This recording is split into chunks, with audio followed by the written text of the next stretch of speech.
नवमी तिथि थी। कौन सी तिथि? नवमी। चाहे शुक्ल पक्ष की हो, चाहे नीला चंदन घिसकर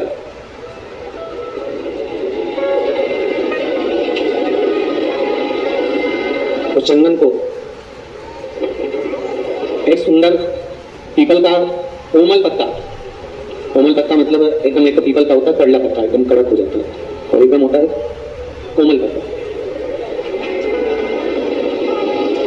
उस पीपल के कोमल पत्ते पर पीला चंदन घिसकर, जो वो चंदन होता है, उस चंदन को घिसकर उस चंदन को उस पत्ते पर रख लिया। और महाराज उस पत्ते को मध्याह्न के समय पर, जैसे जब सुबह के समय पर सारी पूजन हो जाए, अर्चना हो जाए, भगवान शिव के मंदिरों में जल समर्पित हो जाए, उसके बाद में जब बाबा एकदम आनंद में विराजे हों, तब जहां शिवलिंग रखा होता है,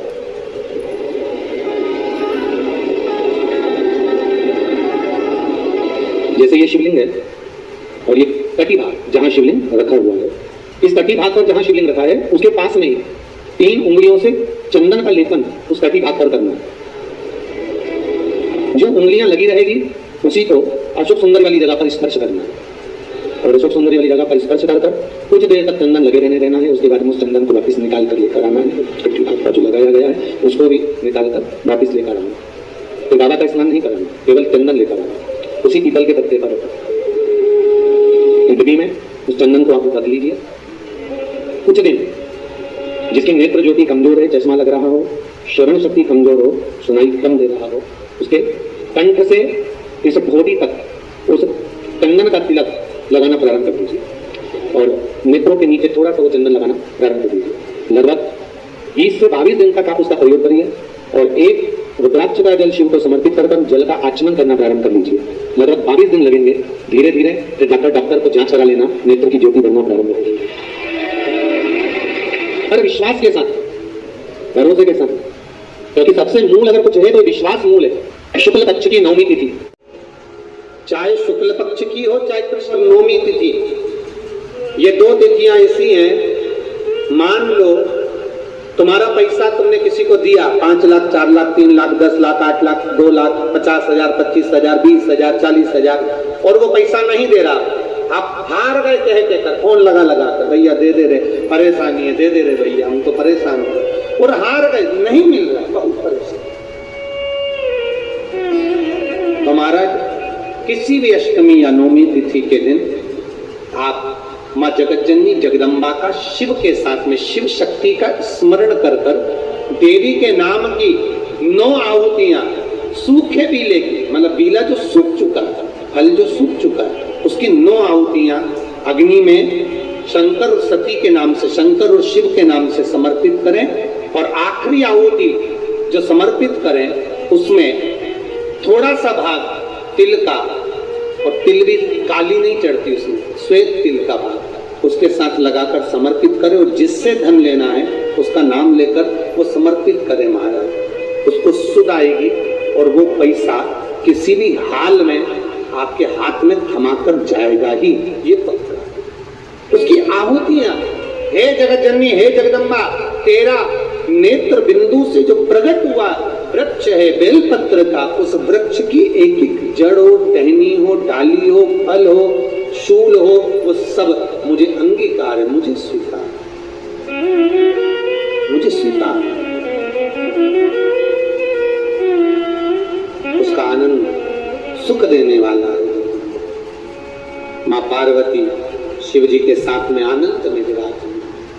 और एक निवेदन आप सबसे कहूंगा, प्रयास करिएगा जीवन में 2 रोटी कम खा लो पर किसी से कर्जा मत।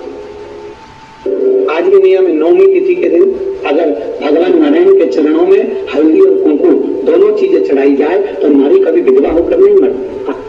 आज भी लिखा है, अखंडता को पाने के लिए भगवान नारायण के सीधे चरण में हल्दी और उल्टे चरण में अरौली चढ़ाई जाती है, कुमकुम। एक बेलपत्र, जिस बेलपत्र ने भगवान कृष्ण की नानी, क्या नाम था भगवान कृष्ण की नानी का? यशोदा जी की माँ, नंद बाबा की सास। आप लोग श्रीमद् भागवत कथा सुने होंगे तो उसमें वर्णन आया होगा।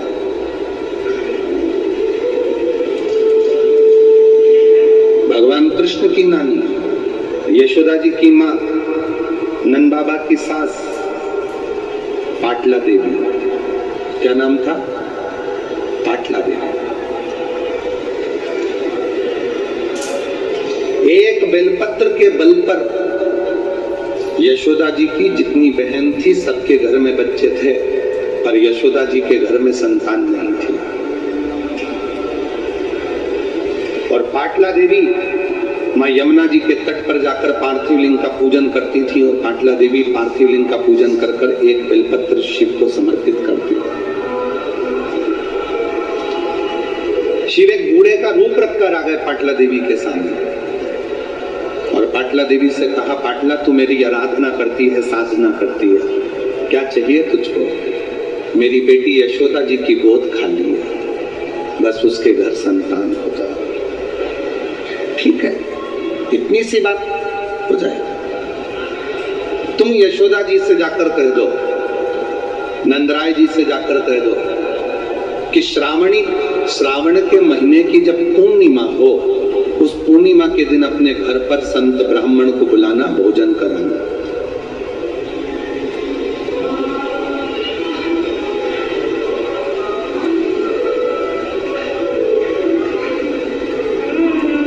बेलपत्री के वृक्ष के आंगन में जब वो संत और ब्राह्मण भोजन करेंगे तो उसका फल आपको मिलेगा।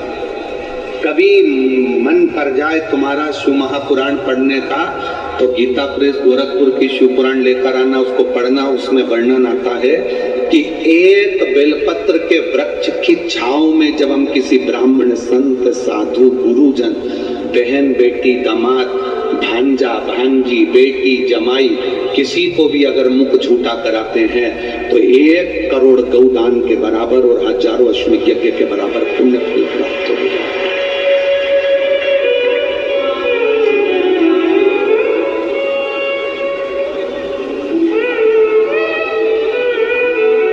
पाटला देवी, यशोदा जी से कहो कि वो संतों